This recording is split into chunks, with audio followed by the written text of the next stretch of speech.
Today, the Matt Walsh Show, a trove of previously classified JFK files have been released. What do they say, and what does this release signify? We'll discuss. Also, the activist judges are at it again. This time, a judge has decreed that Trump is not allowed to ban trans people from the military.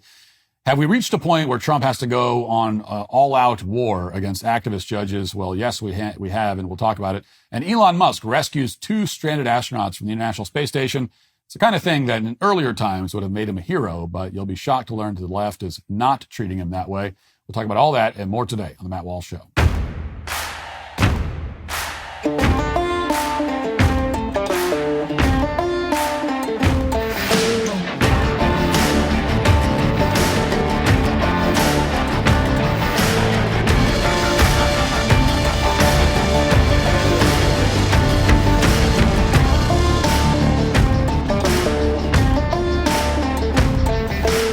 You wish you could have invested in the stock market last year when investors scored the highest profits in decades, but between your mountain of bills and credit card debt, you had nothing left over. It's time to stop letting debt hold you back. Let me tell you how Done with Debt can help. They have a brilliant new strategy designed to tackle your debt and put cash back in your pocket so you can save, invest, and build the life you've been wanting. Done with Debt negotiates directly with credit card and loan companies. Their team of negotiators and legal experts work to significantly reduce your bills, eliminate interest, and erase penalties. This frees up cash to invest while the stock market is strong.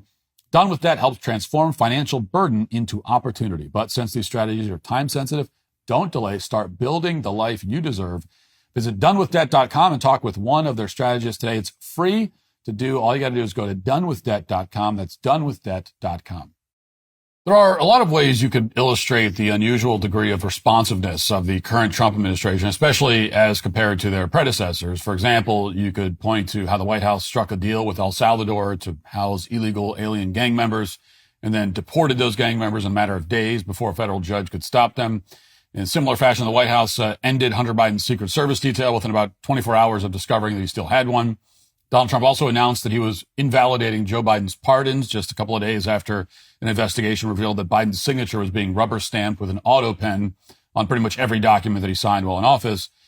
These are the kinds of quick, decisive actions that, whether you agree with them or not, are not typical of most administrations, especially recently. But maybe the clearest example of the level of responsiveness that we're getting from the White House came last night when the administration released more than 1,000 of the so-called JFK files on the internet, totaling more than about 30,000 pages so far. These are declassified files relating to the assassination of President Kennedy that had never been seen before and that should never have been classified in the first place, as we'll see. On Monday, during a visit to the John F. Kennedy Center for the Performing Arts, Trump announced that he would be disclosing these files within 24 hours. And he said that he was going to make good on his promise, which he first outlined in an executive order in January, to ensure the, quote, complete release of records relating to the assassination of President John F. Kennedy. Watch. We're at the Kennedy Center. It needs a lot of work. We're going to fix it, make it beautiful. It's a very big part of the fabric of D.C. and the Capitol. We're bringing back the Capitol. We're bringing back our country.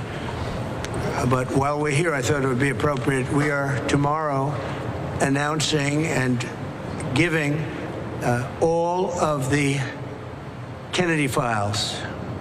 So people have been waiting for decades for this, and I've instructed my people that are responsible, lots of different people, put together by Tulsi Gabbard, and that's going to be released tomorrow.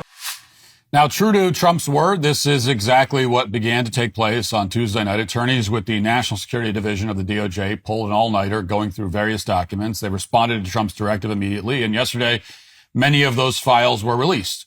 And apparently more files are going to come today, and so then what we have is not the final set of documents. There are a lot of documents, so more are coming. Even so, there is some new information here that's worth talking about, and there's a lot more that just hasn't been seen yet, because again, it's 30,000 pages. So no one's had a chance to go through all of it yet. But the first thing you notice as you look through the materials is how obscenely overbroad our classification system actually is. One of the previously classified documents, just for example, is an article from the magazine Ramparts, which hasn't been published since the 1970s. And this article states that, quote, the day after the assassination, CIA agent Gary Underhill left Washington. A small clique within the CIA was responsible for the assassination. He confided, and he was afraid for his life and would probably have to leave the country. Less than 6 months later, Underhill was found shot to death in his Washington apartment. The coroner ruled it a suicide, close quote. Now, there's no independent verification in these JFK files that, at least that I've seen at least, that corroborate any of this. It's just a copy paste from a publicly available article in some magazine that no one's ever heard of. But it was marked secret, and CIA employees were told not to copy it, even though, again, it was a magazine article. And this is the kind of thing that might seem trivial, but recall that the DOJ attempted to imprison Donald Trump for allegedly storing classified information at Mar-a-Lago.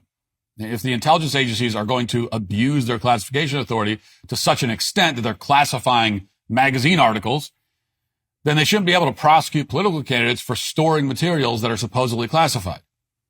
And it seems like a pretty fair compromise going forward, but the ideal solution is to do what the Trump administration is doing, which is to declassify everything that they possibly can. Most of it, as we're finding out, isn't even that interesting, and it's certainly not worth jailing people over. That said, as you dig through the JFK files, and again, this is all preliminary because there's so much to go through, so no one has seen all of it yet.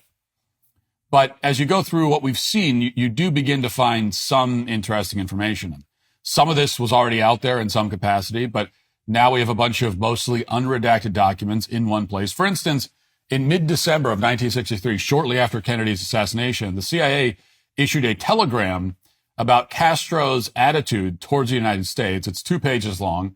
It reads, it begins by quoting a high-level Cuban diplomat in Western Europe, quote unquote, someone who the CIA has deemed highly reliable, as saying that Castro was, quote, very upset about the fact that Kennedy had been replaced.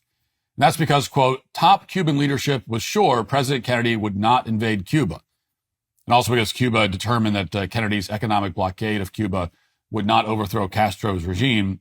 Then the telegram concludes with this line, according to Cuban government leaders, Castro wants to wait and see what President Johnson says and does about Cuba and give him an opportunity to improve, if he feels so inclined, relations between the two countries. So in other words, the perception of Cuba's government, even after the Bay of Pigs, was that Kennedy would never attempt a full-scale invasion. At the same time, they weren't so sure that Kennedy's replacement or the CIA would be so reluctant. And as you read further in the JFK files, that seems like a reasonable concern. Some of the documents, for example, show that Cuban diplomats immediately concluded that the CIA had killed Kennedy. Quote, if the Yankees or CIA assassinated Kennedy to resume the assault on Cuba, then a third world war would start. Then there are statements from an American official indicating that assets connected to a CIA agent had spread misinformation about Cuba's involvement in the assassination. So no one involved in the scenario believed the lone gunman theory at any point, it would seem. And meanwhile, the CIA was drawing up various plans to attack Cuba, plans that presumably had a better chance of being implemented with Kennedy out of the way. Take a look at this previously classified file in which the CIA talks about their plans to destroy crops in Cuba. It reads, quote, plans for inducing the failure of crops will be submitted by 15th of February. These plans will envisage both the use of controlled assets, who can be infiltrated and exfiltrated, and the provision of encouragement and guidance to the resistance so that it will undertake acts of sabotage, some of which are to be directed against crops, particularly rice. Separately, the agency discussed efforts to sabotage Cuba's nickel supply using various methods, including open attack. They also discussed the use of torpedoes and mines, as well as attacks on primary and secondary sources of Cuban nickel. These attacks would apparently be carried out by external assets. And additionally, the CIA wrote about efforts to deploy a large number of spies to Cuba while pretending that they're students. Quote, an assessment of more than 100 persons to determine their suitability for return to Cuba as agents in the guise of students is also being conducted. Then there's this noteworthy passage in which the CIA admits that it staged mass demonstrations all over the region. Quote, in support of states' efforts CIA has conducted propaganda operations, including a number of mass demonstrations in Argentina, Bolivia, Brazil, Chile, Colombia, Costa Rica, Ecuador, Guatemala, Mexico, Panama, Peru, Uruguay, and Venezuela. So they pretty much orchestrated mass demonstrations at will in nearly a dozen countries, according to these files. And reading that memo, it's not hard to conclude that the CIA probably never stopped doing this. I mean, you're not crazy for concluding that anytime you see a mass protest movement anywhere in the world, including here, there's a very good chance that our intelligence agencies could have been involved. I mean, think about the so-called Orange Revolution in Ukraine that led to conflict with Russia that, as we all know, has ended in open warfare. Now, moving on through the files, there's also this previously classified memo from June of 1961. It was written by Arthur Schlesinger as a close advisor of JFK. And this is a memo that already has been discussed publicly in other contexts. But the idea of the memo, which was written just a couple of years before Kennedy was murdered, was that the CIA has essentially gone rogue. They're running their own foreign policy. And therefore, according to Schlesinger, the CIA should be split up. Again, you can maybe see why this was classified at the time, but the idea that it should have been hidden for decades is obviously absurd. And there was never any reason to hide information like this from the public for as long as it was hidden. And there are many more files that I haven't been able to review, and that no one has been able to review at this point. Again, it's too much information at the moment. And again, some of the information is still incomplete. Summing up his findings on this first batch of files, the writer Gerald Posner wrote, quote, "I don't see the tax files of Lee Harvey Oswald or Jack Ruby. Nothing yet on some of the grand jury proceedings from New Orleans District Attorney James Garrison's miscarriage of justice. Maybe I'm running on empty and missing them, but they're not popping up. There are some files I've been looking forward to. One called Special Intelligence Package. It includes 37 blank pages and might tell us more about Mexican intelligence and what they sent to the CIA about Oswald after the assassination. I don't see that in today's release. There are other CIA documents I was hoping to see. Maybe they'll be in tomorrow's release," close quote. So we'll obviously be awaiting those documents and reviewing them when they become available. The same is true for the next release of the Epstein files that we have been promised, we haven't seen yet. But already, based on what's been released so far, it's clear that the Trump administration has truly been, as they promised, extraordinarily transparent. In fact, you can make the case that Trump is possibly the single most radically transparent politician in American history. I mean, even aside from these documents being released. You just look at the way that he conducts himself, and we kind of take it for granted at this point. But I've already lost track of the number of times he's taken questions from the press since being inaugurated. You don't get the sense that Trump cares to hide anything from the public, really. So the contrast between him and Biden on this point could not be more stark. In fact, it's not just a contrast with Biden. The reflex of every public official in my lifetime, in any of our lifetimes, has been to hide things and to lie about everything, even when there's no obvious strategic benefit in doing that. On the other hand, Donald Trump, without being prompted, will walk out to the press and announce a historic declassification document dump. And then the next day, he delivers it.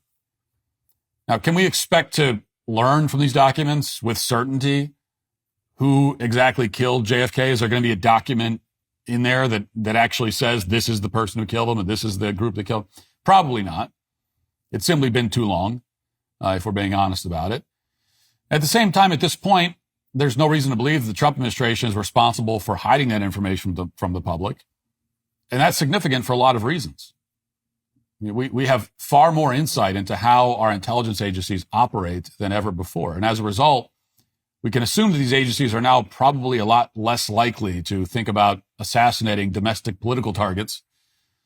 Because if they do that, they run a very high risk of exposure. They certainly run a higher risk of exposure than they did under the Biden administration when assassins were, taking pot shots at Trump and the federal government didn't even pretend to care about it. This is the value of transparency. And less than 3 months into his term, as much as it probably drives the CIA crazy, Donald Trump is delivering it. Now let's get to our 5 headlines.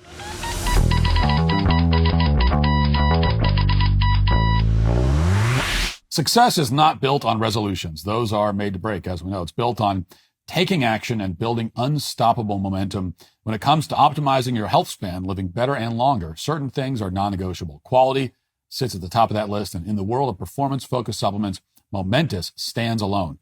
Their commitment to NSF certification means every batch undergoes rigorous testing for heavy metals, harmful additives, and label accuracy. That's why they've earned the trust of all 32 NFL teams and leading collegiate sports dietitians nationwide. While other brands chase trends and flood the market with endless options, Momentous takes a different approach. They rely on research and expert guidance to focus on what truly matters, mastering the fundamentals with unwavering consistency, then tailoring supplementation to your specific goals.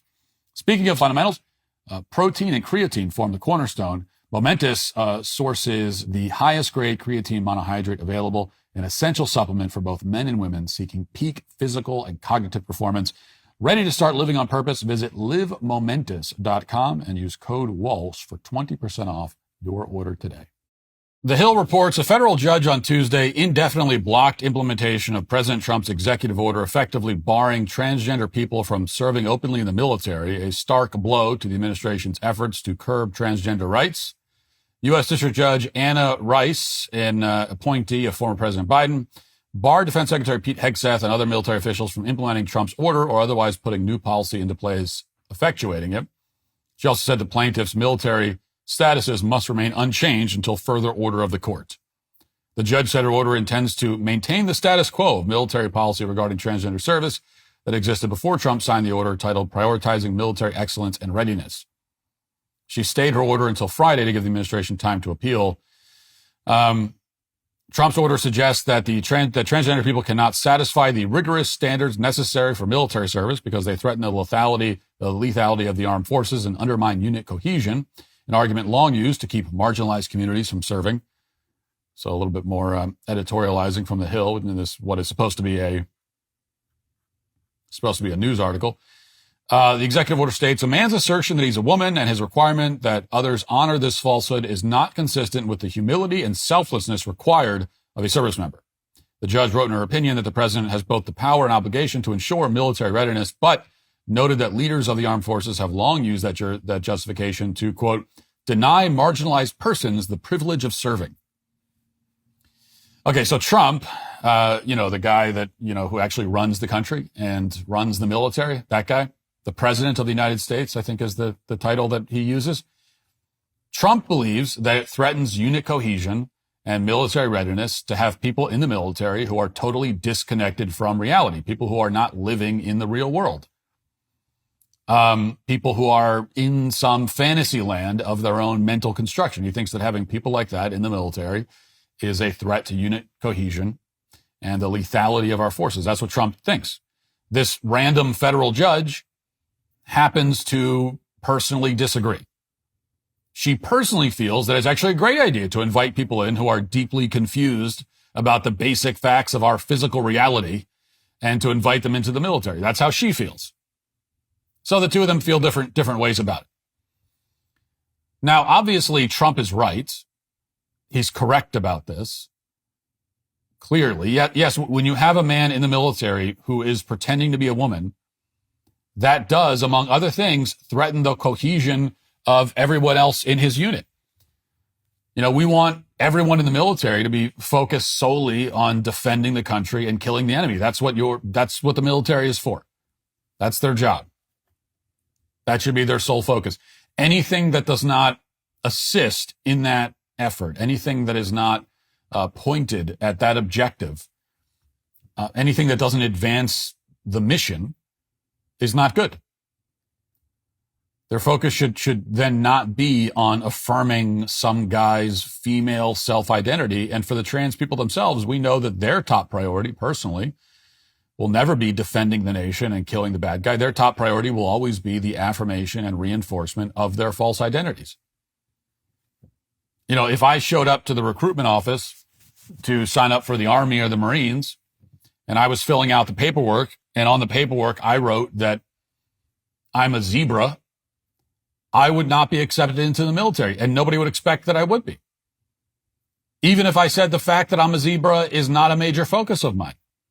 Even if I said, I'm a zebra, but it's not a big deal. That, it's just, I happen to be one. I happen to be a zebra. I don't make a big thing of it. But just so you guys know, before I sign up, I want you to know I am a zebra. Even if I'm a patriot, I want to fight for the country. Even if that was the case, I say, don't worry, I won't make a big thing of it. I just happen to be a zebra. None of that would matter. Having someone in the unit who thinks he's a zebra is a completely unnecessary and totally egregious distraction. Not to mention that there are now very serious questions about my own stability and my own mental clarity and resilience. How can the United States government issue me a weapon as a man who thinks I'm a zebra? And why would they do this? Yes, there might be some recruitment shortages, and that situation is getting better. But there are still plenty of potential recruits out there who don't think that they're zebras. So we don't need to start recruiting from the zoo just yet. So that's why Trump's order makes sense for that reason. But here's the thing. All of that is almost irrelevant, really. The fact that Trump is right on the merits here is it's good that he's right. But when it comes to what this judge is doing, it's almost irrelevant. Because the point is that the Trump runs the military. He's the commander in chief. He's allowed to determine these kinds of policies. You don't have to agree with them. You don't have to agree with the way that he operates as commander in chief, but he is the commander in chief.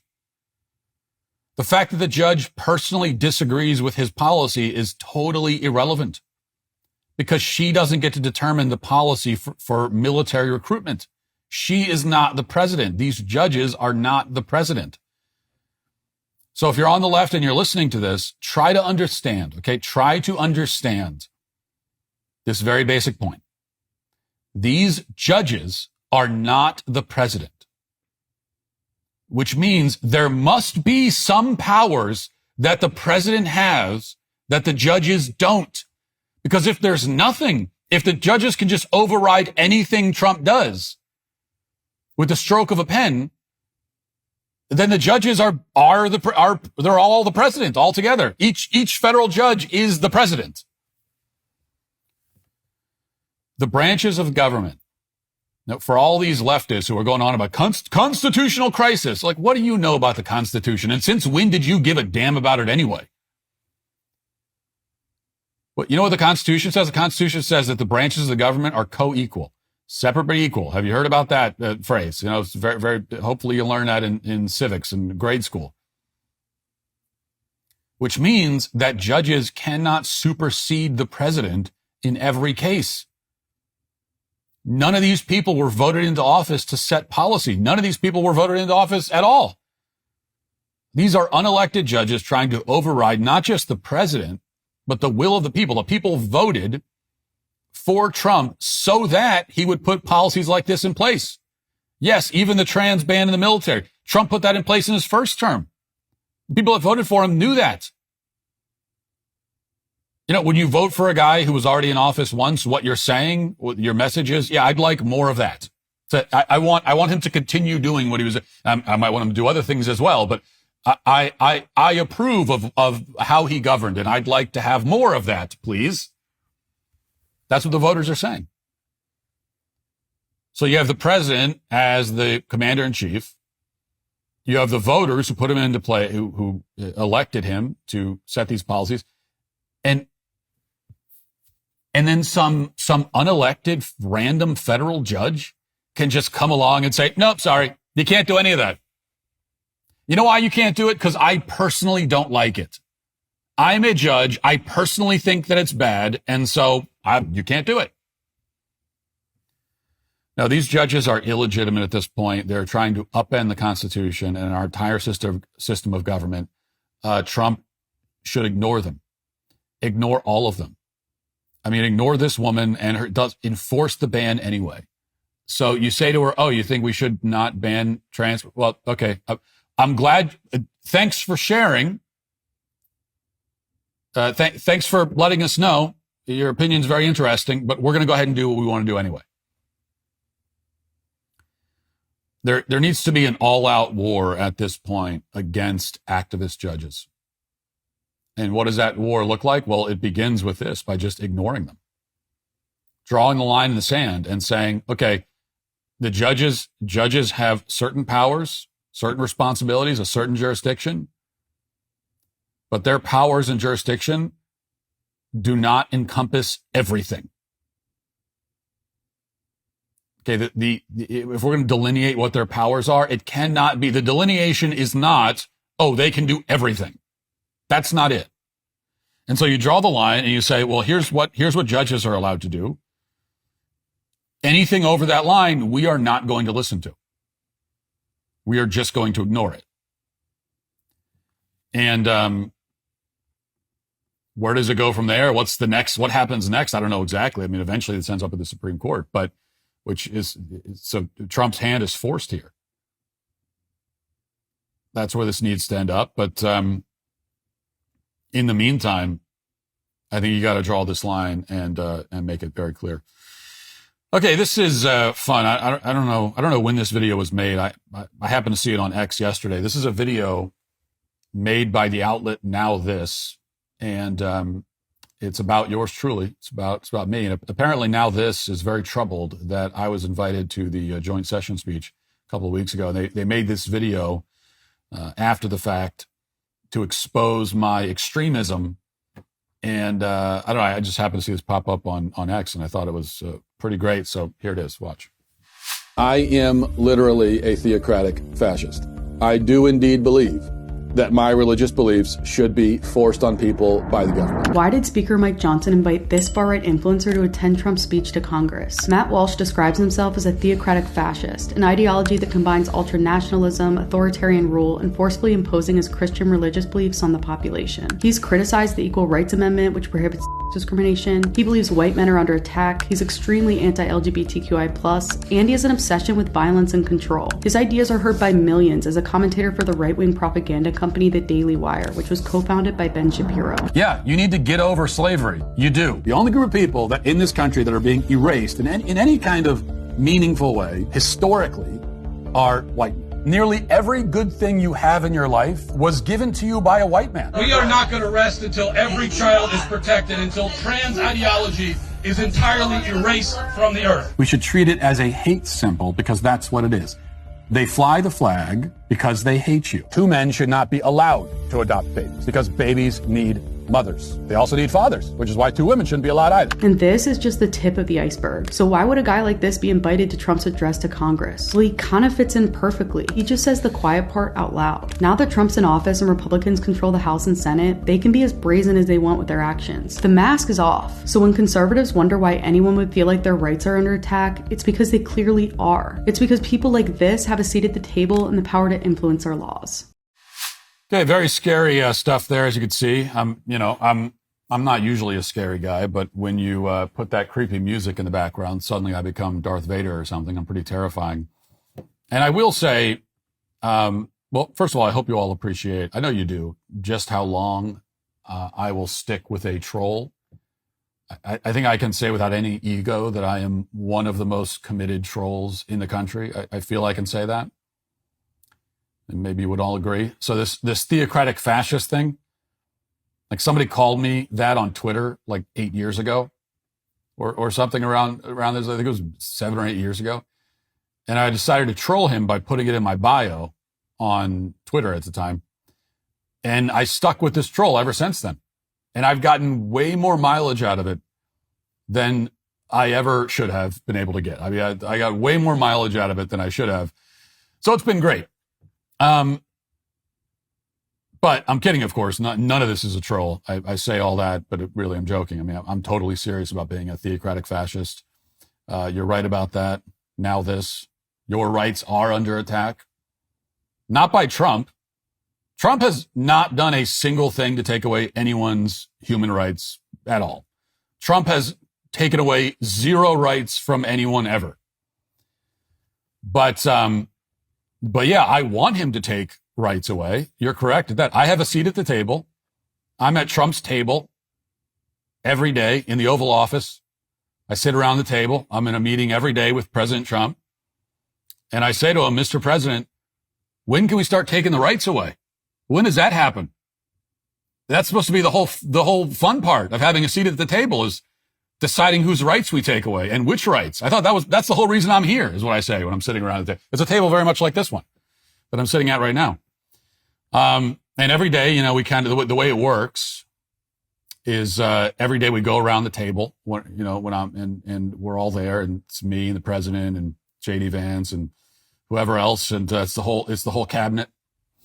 And we go around the table, and Trump asks each of us what's on our agenda for that day. And when he gets to me, I always say, well, I want to take away some human rights today.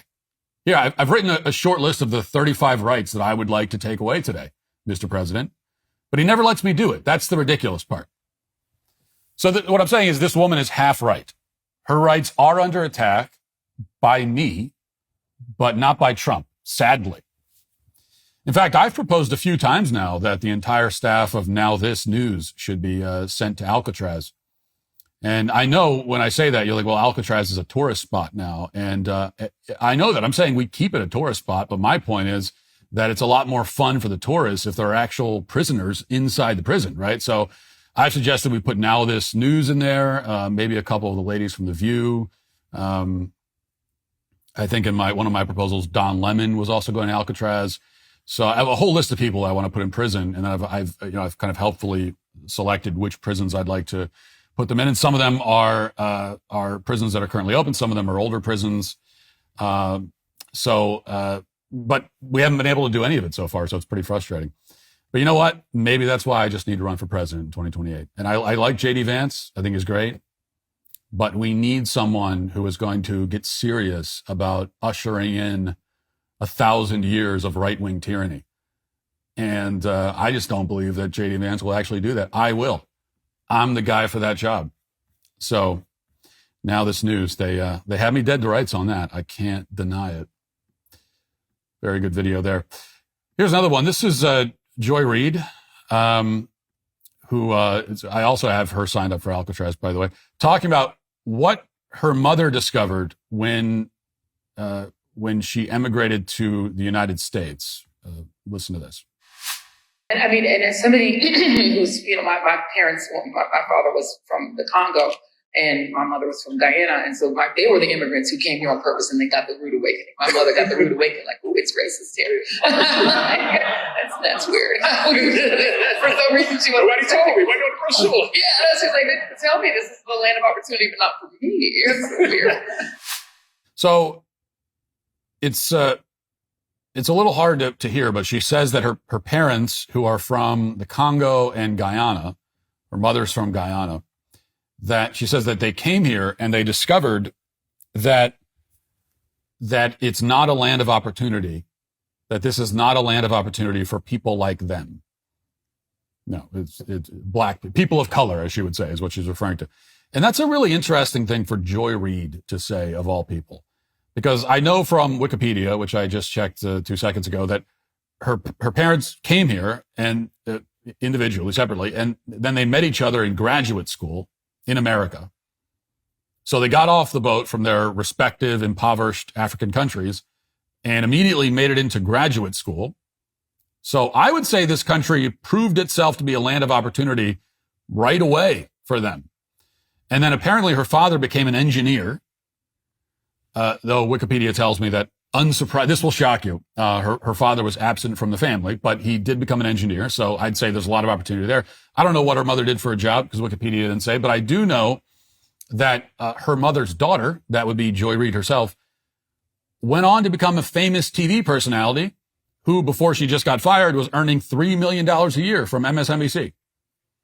Now, just to compare, the average annual income in the Congo is $450.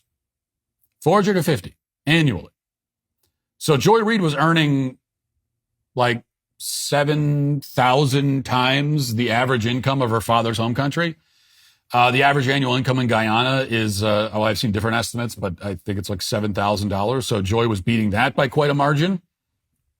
Her salary was, 400 or 500 times the average salary in her mother's home country. So, land of opportunity. Well, did this country prove to be a land of opportunity for Joy Reid and her family? She says no. But what I see is that in one generation, her family has gone from living in the poorest and most destitute parts of the world to financial prosperity. Her family went from Guyana to millions of dollars. Let me ask you this. What if her parents had stayed in Africa? What if they'd stayed and they met somehow in Africa and they live now in Guyana or Congo?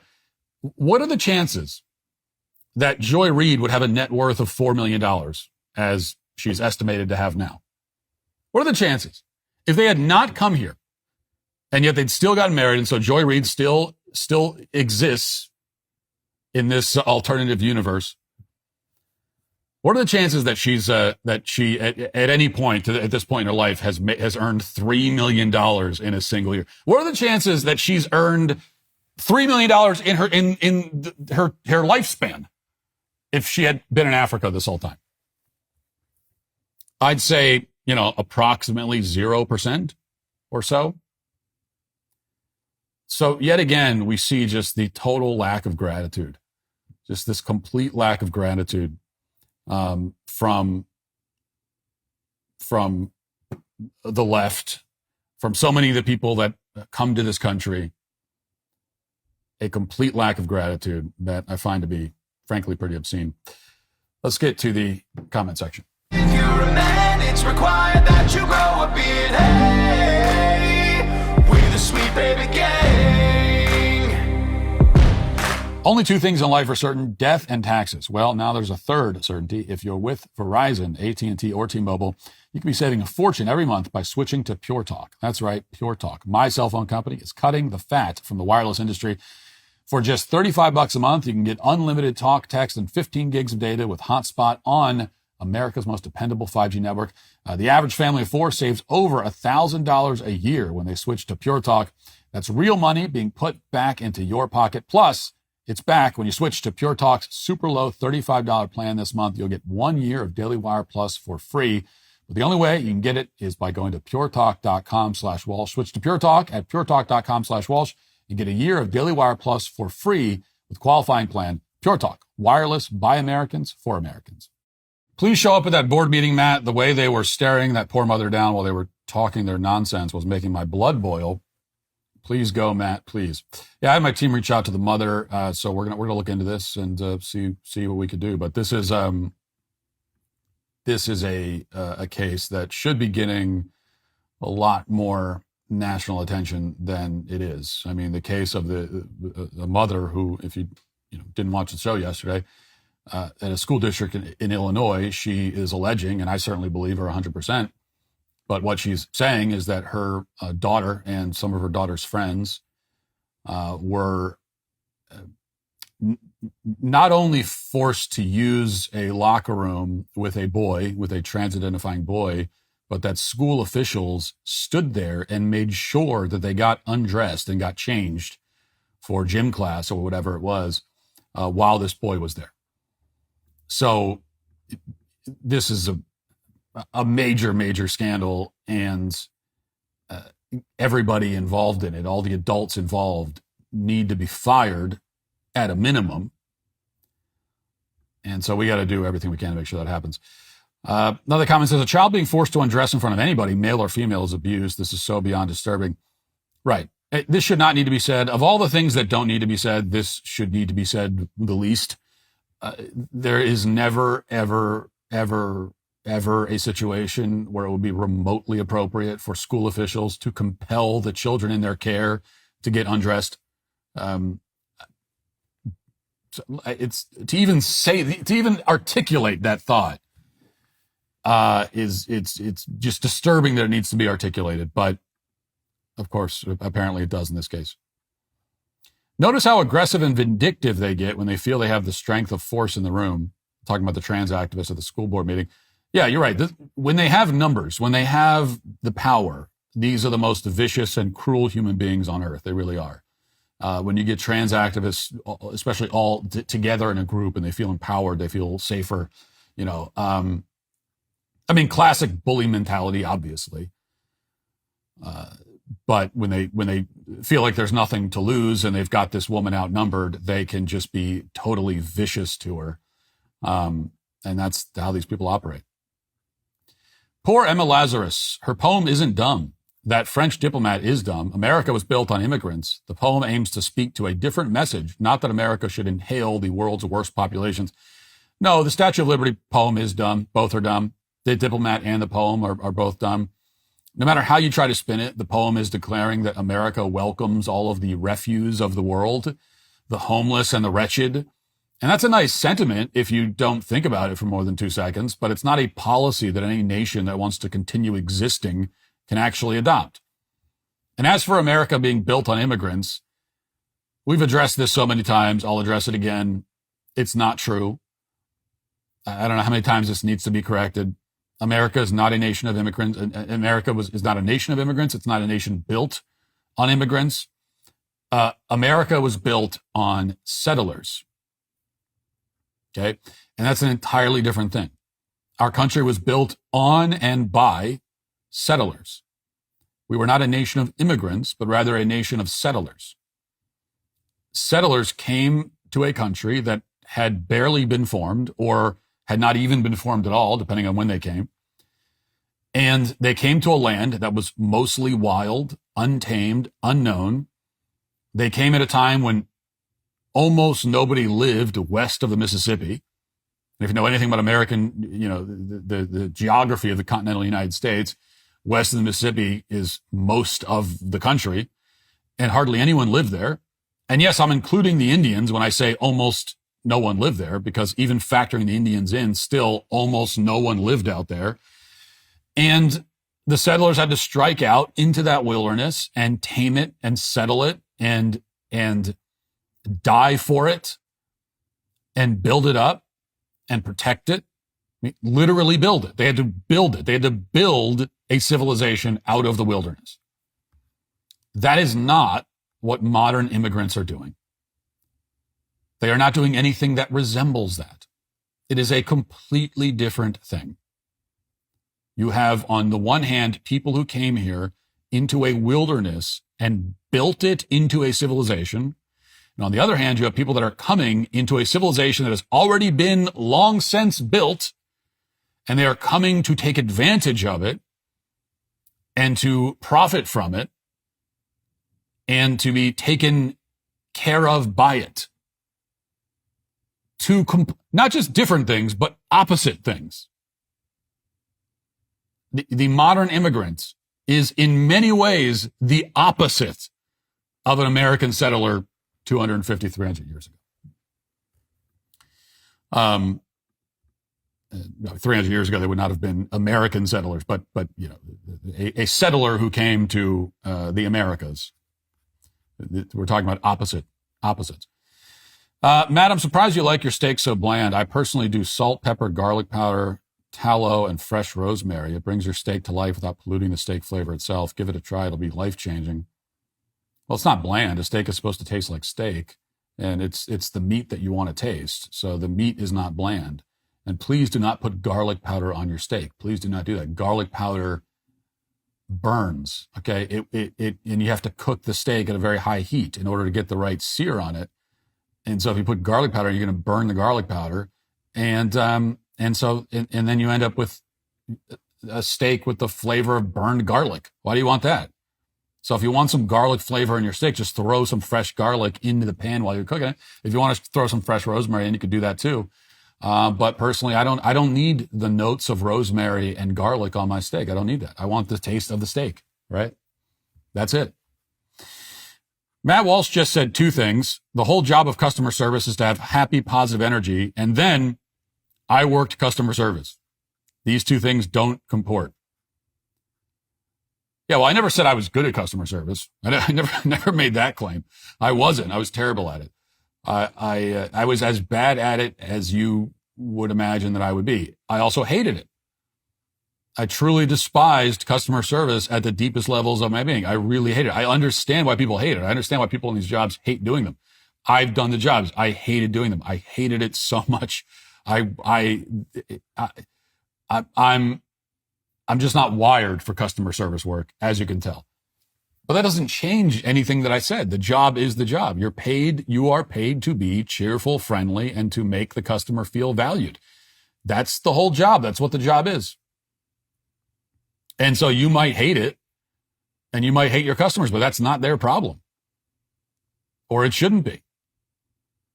And also, by the way, and this is a point that becomes increasingly relevant, the only thing you can do as a customer service representative in pretty much any industry at this point, but in particular the food, the fast food industry and the food service industry, the only thing you can do in that position that is not replaceable by a machine is this, right? Is to be cheerful, friendly, and make the customer feel valued.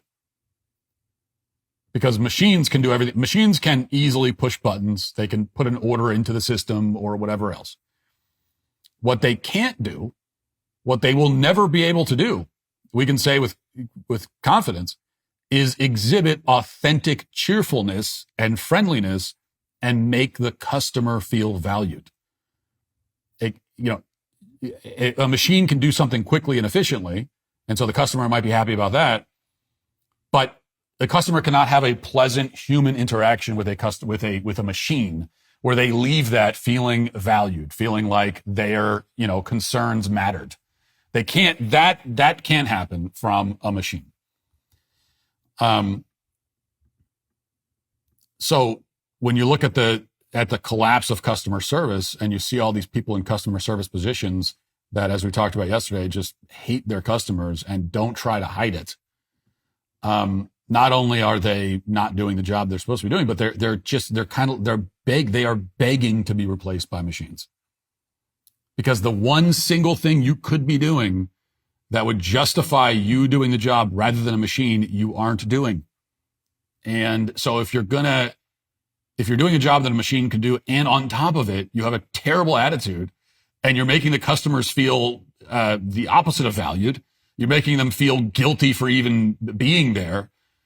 Well, then the companies are going to look at that and say, well, yeah, it's obviously a step up to just have a machine. So just a word of warning there. America is on the comeback, but the culture war is not over. That's why tomorrow we're releasing episode 2 of our 5-part series, The Case for Derek Chauvin, The Incident. In episode 1, we analyze the criminal background of George Floyd and the professional record of Derek Chauvin. But tomorrow, we're going moment by moment through the famous video of this fateful day. And if you want to be part of the movement, fighting for the truth and fighting for reason, then it's time to become a Daily Wire Plus member. Stream my show ad-free with exclusive content you won't see anywhere else. Get unlimited access to premium entertainment. Connect with a community of thinkers, not followers. Watch anywhere, anytime on desktop and the Daily Wire Plus app for mobile and TV. Join the fight at dailywire.com/subscribe. Now let's get to our daily cancellation.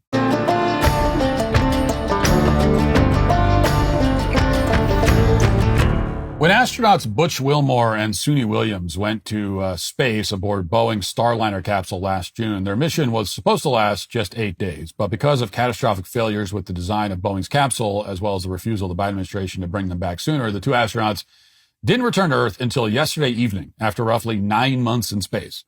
SpaceX, which of course is run by Elon Musk, managed to do what Boeing, a much larger and more established company, could not do.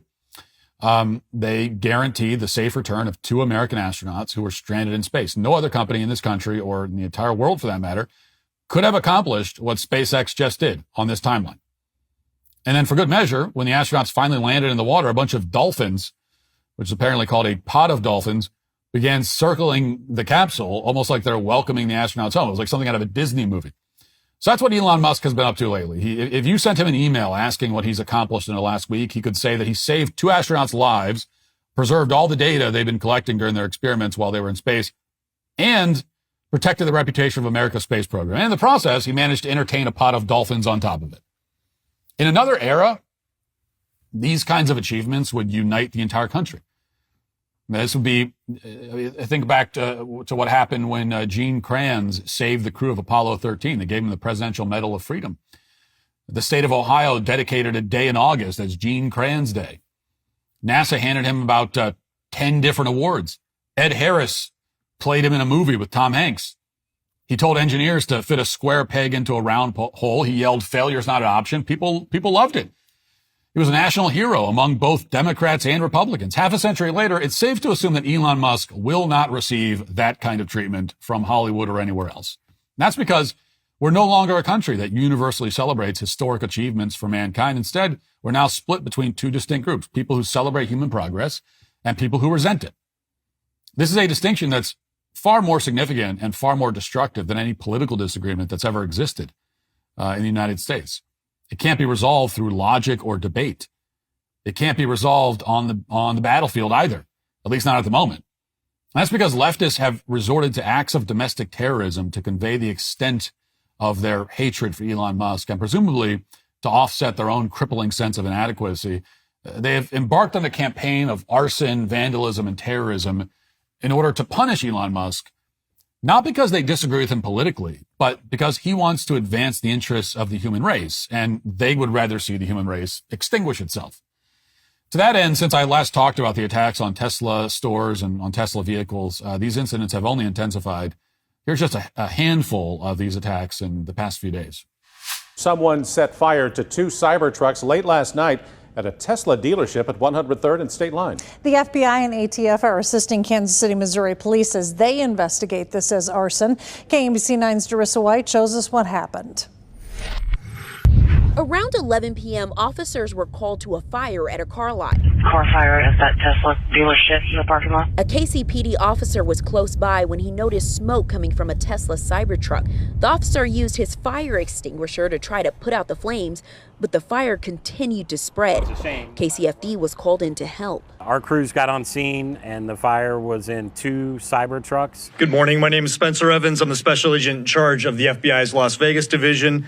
As you know, and as you heard this morning, the FBI has opened an investigation into what was reported as initially as an arson at a Tesla facility that occurred at the Tesla Collision Center in Las Vegas.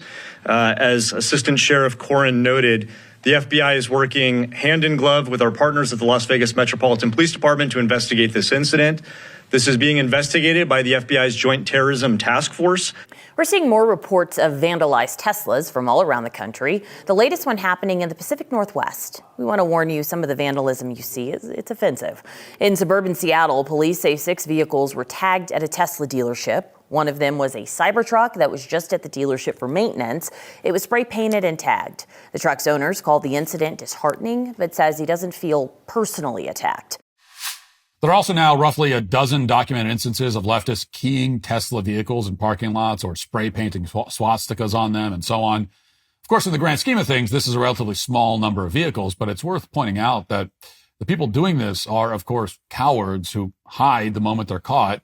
And a lot of them are getting caught because Teslas have cameras that record suspicious activity at all times, even when they're parked. One man who went viral for keying a Tesla in San Jose, for example, denied that he had done so when somebody confronted him about it a few days later. Watch. Did you just key a Tesla the other day? What? You're on video. Yeah. This is the guy. You just keyed a Tesla. You got a video online. I just saw it. It's all over the face. The media. You keyed no Tesla? Yes, you did. You keyed a Tesla in a parking lot somewhere around here. What do you got to say about that? I didn't do that.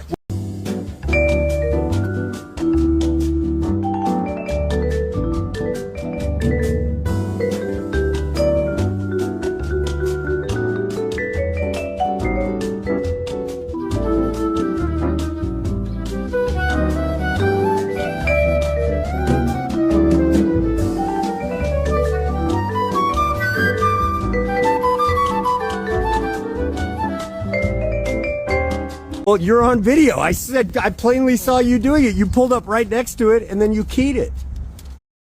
You want to bet?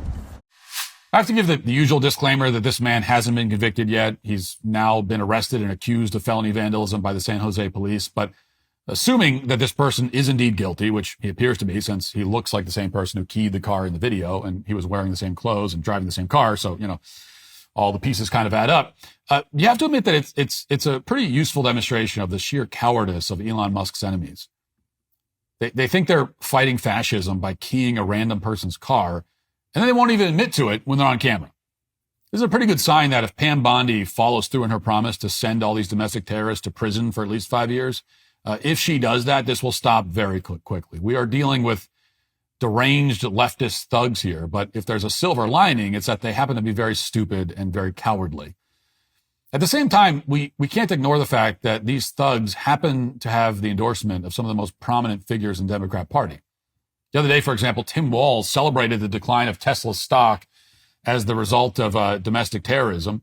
This is the man who wanted to become the vice president of the United States. Now he's jeering about the fact that an American company is being targeted for political reasons. Watch. Saying on my phone, I don't know, some of you know this on the iPhone, they've got that little stock app. I added Tesla to it to give me a little boost during the day. 225 and dropping. So, and if you own one, we're not blaming you. You can take dental floss and pull the Tesla thing off, and take out, just telling you. So on the one hand, you have a guy making self-catching rockets and saving astronauts and creating self-driving cars. On the other hand, you have Tim Walz. Tim Walz does not create anything. He's incapable of doing that in any context. He's one of the dumber politicians to ever seek high office, which is really saying something. So all he can do, like so many other Democrats, is celebrate destruction. Is there any doubt whatsoever that people like Tim Walz would have cheered if those astronauts had blown up? I mean, how would they have reacted? Is there any doubt that these people, they wanted this rescue mission to fail? They wanted the astronauts to die on the way down? They would have been thrilled by that. They were rooting for it. They were praying. They were praying to Satan. They were praying to their god Satan that it would happen, because they want Elon Musk to fail. That's all they care about. Like the people keying the cars, they are stupid and cowardly. And there's maybe no greater example, certainly of the stupid part, than Arizona Senator Mark Kelly, who just announced to great fanfare fanfare in his own mind anyway, that he got rid of his Tesla vehicle in order to protest Elon Musk. And he's replaced it with a Chevy SUV because apparently leftists aren't concerned about greenhouse gas emissions anymore. That's gone by the wayside. In a video, Kelly explained his reasoning for ditching the Tesla, such as it is. Here's the video. Hey folks, it's Mark Kelly here in Washington, driving to work for the last time in my Tesla. When I bought this thing, I didn't think it was going to become a political issue. Every time I get in this car in the last 60 days or so, it reminds me of just how much damage Elon Musk and Donald Trump is doing to our country. Talking about slashing Social Security, cutting healthcare benefits for poor people, for seniors. It's one bad thing after the next. He's firing veterans. I'm a veteran, so I have a really hard time driving around in this thing. So I think it's time for an upgrade today. So this is going to be my last trip in this car. There were some things I really liked about it. There are things I didn't like about it, but that doesn't matter. What matters is, doing the right thing. I think it's time to get rid of it. Elon Musk kind of turned out to be and I don't want to be driving the car built and designed by so looking forward to my new ride. Now, it's not really worth responding to any of the lies at the beginning of the video. Mark Kelly appears to be saying that every veteran is entitled to permanent employment in the federal government and that Elon Musk is somehow cutting health care benefits and Social Security, which isn't happening. None of that really makes sense. But the really interesting part is at the end when Kelly explains that he's selling his Tesla because he doesn't want to drive a car that was designed and built by an a-hole, as he put it. So if somebody's an a-hole, then apparently Mark Kelly has no interest in using their inventions. Any product associated with a CEO, with a CEO or any person who's an a-hole must be shunned for all time. Now, if you buy into all the slander about Elon Musk, it might seem like a compelling line of argument, or at least it might seem compelling right up until the moment you realize that, well, pretty much every useful invention in history was designed by an a-hole, as Mark Kelly would put it. I mean, has Mark Kelly ever heard of Henry Ford? Okay, if Kelly looks into Henry Ford for about 5 minutes, he'll find a lot of cancel-worthy material there. He was a bit of an eccentric, to put it politely. Does that mean that nobody should ever drive Ford trucks anymore? We have to sell our F-150s? And while we're at it, Alexander Graham Bell thought that deaf people shouldn't have children. Never mind the fact that he married a deaf woman. His perspective was that deaf people were terminally ill and that sign language should be abolished. Alexander Graham Bell became a villain of the deaf community as a result. And as one historian put it, in the deaf world, he's remembered with rage. Does this mean that we can't use telephones anymore? We need to sell our iPhones because Alexander Graham Bell was cruel to deaf people? I mean, he was kind of an a-hole. Actually, we definitely need to sell our iPhones because everyone knows that Steve Jobs was extremely demanding to work for. I mean, by pretty much all accounts, the guy was an a-hole. He often fired people on the spot simply because they couldn't answer his questions. And as we know, today's Democrats think that firing an employee for any reason, even if they can't list 5 things they did in the past week, is totally unconscionable. Everyone is entitled to lifetime employment with no accountability, according to Democrats. Therefore, we can assume with confidence that Mark Kelly will never own any Apple products of any kind. I could go on and on and on but really Mark Kelly and his fellow Democrats have made my point for me. Elon Musk's companies are saving astronauts, catching rocket boosters in midair, deploying self-driving cars, restoring free speech to the internet, implanting neural chips to allow paralyzed people to use computers. Meanwhile, leftists are keying cars and setting fire to Tesla dealerships. I mean, they have made their anti-human agenda abundantly clear. And they've done it at the worst possible time. They've done it precisely when Musk is demonstrating a productive pro-civilization alternative to their pathetic nihilism. And that is why Mark Kelly and every other anti-human leftist who attacks Elon Musk, even as he saves astronauts stranded in outer space, is today canceled. That'll do it for the show today. Thanks for watching. Thanks for listening. Have a great day. Talk to you tomorrow. Godspeed.